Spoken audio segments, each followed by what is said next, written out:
we're the directors. I'm Ed. I'm Will. We're Super Science. And we're shooting the world's largest stop-motion animation on a Nokia N8. My name's Toby Howell and I'm the director of photography, and I'm shooting on Nokia N8, and I've got 3 of them up that crane.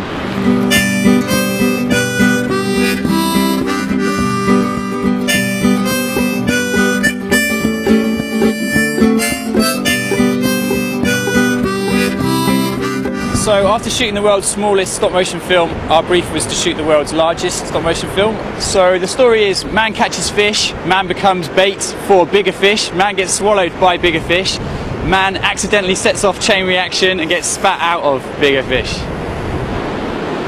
Hello, I'm Jamie Wardley and I'm the principal sand artist. So we've got various different elements in the sand drawing, which is like the cloud and the seagulls, and they're using stencils. A piece of plastic comes on, it's got the shape of a bird in it, and they rake around it a little bit, and then they lift the stencil up and you've got like a perfect bird. And then with the sea, there's like the centre line, it's got 2 lines either side of it, and then we literally just draw in between. But for every frame the sea has to move. So we rub out the line, then we redraw it. Hiya, I'm Todd, I'm the pixelation artist. In this I play the fisherman. The pixelation artist is a human puppet, essentially. We could have used a puppet inside our costume, but it's much easier having naturalistic human joints, and we just get in there and basically move them as if they're a puppet.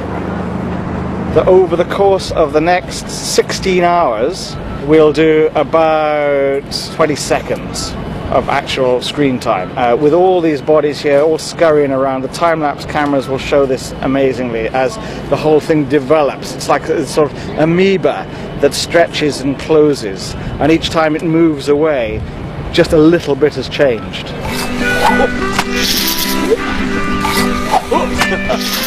Because we're shooting animation, we're not shooting using the video functions on the phone. This is a sequential series of high quality JPEGs that I'm getting off the N8. We can deliver beyond HD from those stills, and obviously put them together in a line and play it back at 25 frames per second, and you get the illusion of movement. My name's Merlin and I'm animating the fisherman.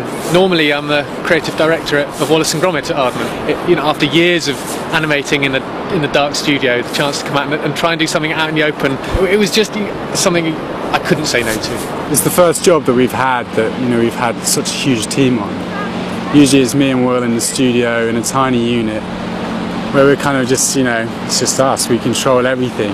My job has been to make it happen.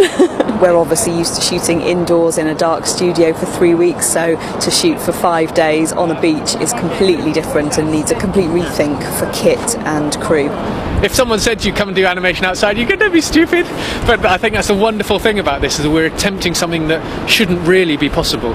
This here is a very dangerous place to be because we're actually in the teeth of the monster, and so the monster has just come up, swallowed the boat, and the teeth have come round it. So the darker areas here are where the gaps in between the teeth are, and then the lighter areas are where the teeth are as well. But just to give it a little bit of shading, we've got this kind of like light raking on the left side. We've just got it, as you can see, we've just got the shot just before the sea came in. I'm Egg and I'm camera assistant, or phone assistant in this case. We've got 3 phones rigged up in a cherry picker behind us, and I'm controlling them down in the van and capturing the images. I'm using a Bluetooth keyboard to control the camera. I've also got a video feed to 3 monitors here, 1 for each camera, so I can view what I'm shooting and what they're looking at. We were lucky enough to get a selection of some great animation graduates from across the country, came down to help us out, and they've done some fantastic stuff. I think they've got some great experience being on the shoot. Yeah. We couldn't have done it without them, so our thanks really goes out to those guys.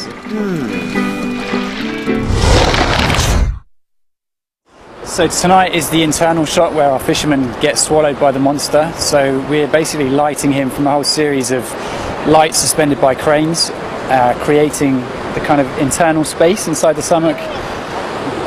But yeah, the sand drawing, doing it at night, it's something else. It's more difficult in many ways in that you can't really see things. But then lighting it, being able to control light is actually quite nice as well. It's 2:40 in the morning and we've shot 33 frames and we've got 17 to go. Okay guys, let's turn over please. Nice and still on the floor, thank So some hours later than I last spoke to you, the darkness settled over the land and now the light is coming. Over there, the sun is rising, the moon's gone to bed, and very soon I'm going to be going to bed. But, we did it! Hooray!